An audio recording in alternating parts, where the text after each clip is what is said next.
गगनबावडा कोल्हापूर मार्गावर गगनबावडा तहसील कार्यालयासमोर गुरुवारी रात्री 11 वाजण्याच्या सुमारास दुचाकी स्लिप होऊन अपघात झाला। त्यामध्ये गगनबावडा तालुक्यातील सांक्षी गावचा संतोष मधुकर चव्हाण हा 42 वर्षीय तरुण जागीच ठार झाला। हा अपघात दुचाकी घसरून झाल्याचा पंचनामा पोलिसांनी केला असला तरी प्रत्यक्षात गवारेड्याने धडक दिल्यामुळेच हा अपघात झाल्याचा आरोप ग्रामस्थांनी केलाय। वन्यजीवाच्या हल्ल्यांबाबत वस्तुस्थिती तपासल्याशिवाय मृतदेह ताब्यात घेणार नाही असा पवित्रा नातेवाईकांनी घेतल्यामुळे काही काळ गोंधळ झाला। सांक्षी गावचे 42 वर्षीय संतोष चव्हाण हे गुरुवारी रात्री 11च्या सुमारास दुचाकीवरून जात असताना तहसील कार्यालयाजवळ दुचाकी घसरून त्यांचा अपघात झाला। या अपघातात गंभीर जखमी झाल्यानं संतोष चव्हाण यांचा जागीच मृत्यू झाला।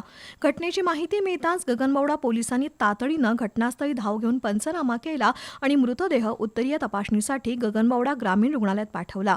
मात्र दुचाकी स्लिप झाल्यामुळे नव्हे तर रात्रीच्या वेळी अचानक समोर आलेल्या गवारेड्यानं दुचाकीला जोरदार धडक दिल्यामुळेच हा अपघात घडल्याचा दावा नातेवाईक आणि सांक्षी ग्रामस्थांनी केलाय।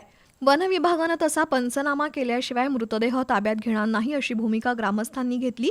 त्यामुळे काही काळ रुग्णालयात तणाव निर्माण झाला होता। दरम्यान जिल्हा परिषद सदस्य संभाजी पाटणकर आणि पंचायत समिती सदस्य राजेश पाटील यांनी गगनबावडा पोलीस आणि वनक्षेत्रपाल अशोक राऊत यांच्याशी सविस्तर चर्चा केली। त्यानंतर वनक्षेत्रपाल अशोक राऊत यांनी तात्काळ अपघातग्रस्त ठिकाणाची पाहणी केली। या पाहणीत घटनास्थळाजवळ गव्याच्या पायांचे ठसे आढळले। त्यावरून अपघातस्थळी गव्यांचा वावर स्पष्ट होत असल्यानं तसा पंचनामा करून तो वरिष्ठ कार्यालयाकडे पाठवण्याचं आश्वासन वनक्षेत्रपाल राऊत यांनी दिलं।